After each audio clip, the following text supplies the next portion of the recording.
Hello, and welcome to Knockboom Creek. Here we discuss all things paranormal, extraterrestrial, and cryptid.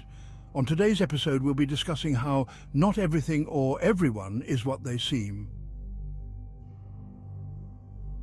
The desert night is vast, empty, but something moves within it, something ancient, something hungry. Across cultures, the stories echo, whispers of beings that walk the skin of others, monsters that wear human faces.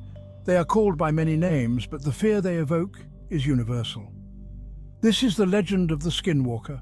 From the Anasazi ruins to the lonely highways, the stories cling to the land like smoke. They speak of shamans, powerful but corrupted. They sought forbidden knowledge, twisted the natural order. The price? Their humanity. Now they exist in the shadows, creatures of instinct and rage. They are said to possess unimaginable power, the strength of a bear, the speed of a coyote, the cunning of a fox. But it is their ability to assume human form that makes them truly terrifying. A friendly face in the darkness offering help. A loved one, their eyes holding a chilling emptiness. The Navajo people, keepers of the land, know the truth of these creatures. Their stories warn of the danger, the evil that lurks in the shadows. To speak their name is to invite their attention. To see their true form is to invite madness. Imagine a moonless night. The wind howls through the canyons, carrying the scent of sage and fear. Headlights pierce the darkness, revealing a figure in the distance. It is human-shaped, but something is wrong. The way it moves is unnatural. The face is a mask of decay, eyes burning with unholy light.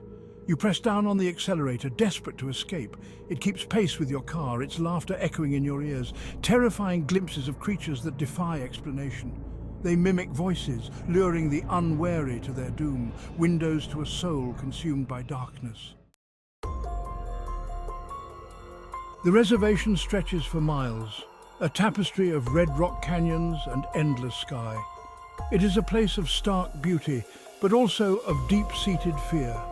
For generations, the Navajo people have lived with the reality of the Skinwalkers. Their stories are not campfire tales, but cautionary warnings.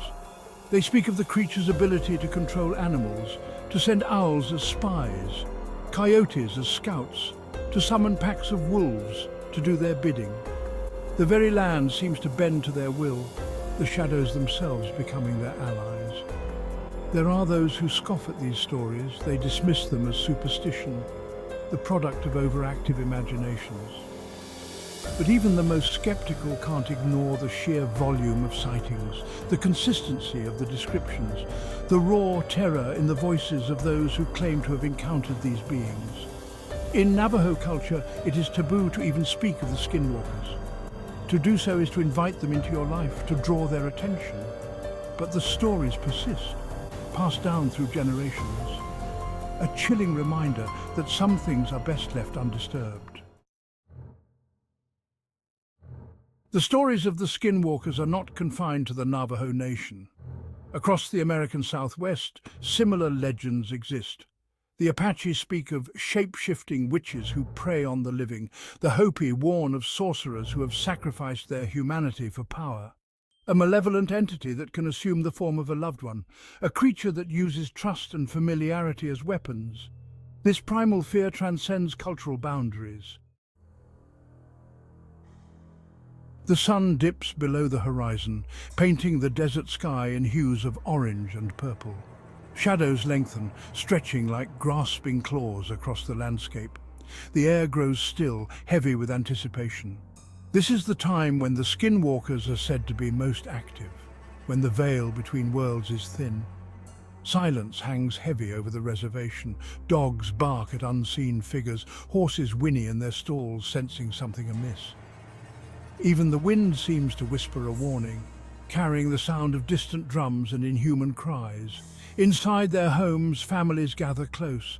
Doors are bolted, windows shuttered, amulets and charms are hung over doorways, ancient wards against evil. But true protection is found in silence. To speak is to attract attention. To be heard is to invite danger. Children huddle close to their parents, their eyes wide with fear. They have grown up on these stories, the fear of the Skinwalkers ingrained in their very being. They know that the creatures can imitate the voices of loved ones, luring them out into the night, so they stay silent, their small bodies trembling in the darkness. The desert night is alive with sound, the chirping of crickets, the distant howl of a coyote. But tonight, there is an unnatural silence, as if the very air is holding its breath, bracing for something terrible. The silence is broken only by the pounding of your own heart. You're lost, your car dead by the side of the road, the map useless in this desolate landscape. The sun has long since set, and the moon is hidden behind a thick blanket of clouds. Panic claws at the edges of your mind. You are alone, vulnerable. A twig snaps in the darkness. You spin around, your heart leaping into your throat. Your eyes strain to pierce the gloom, but you see nothing, just the endless expanse of desert stretching out before you like a black ocean. Then you hear it, a low growl coming from somewhere close by. You tell yourself it's just your imagination, just the wind playing tricks on your ears. But deep down you know better. You've heard the stories, you know what lurks in the shadows, and you know that you are being hunted. Sleep offers no escape, not tonight. The fear lingers, seeping into your subconscious, twisting your dreams into nightmares. You dream of endless corridors, each turn leading to another dead end. You hear the sound of footsteps behind you, heavy and relentless. You try to run, but your legs are filled with lead. You try to scream, but no sound comes out. The air grows thick, suffocating you. You can feel a presence behind you, cold and malevolent. It is drawing closer, its breath hot on your neck. You wake with a gasp, your body drenched in sweat. The room is dark, the silence broken only by the sound of your own ragged breathing, but you can still feel it, the presence watching you from the shadows.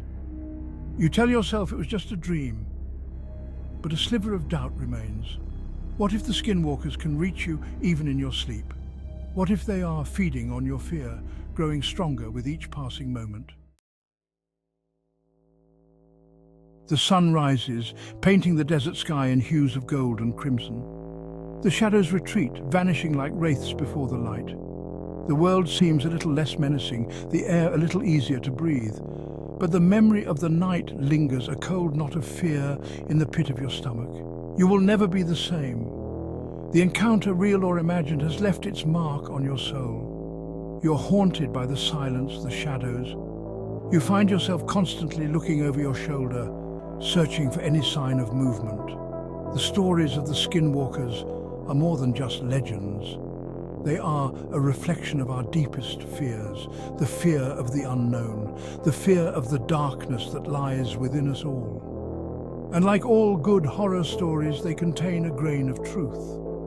A reminder that some things are best left undisturbed. The desert night is vast, empty, but you will never look at it the same way again, for you have glimpsed the darkness that lurks beneath the surface.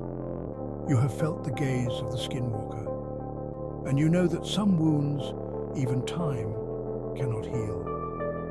Don't forget to like and subscribe and come back for more tales from Knockboom Creek.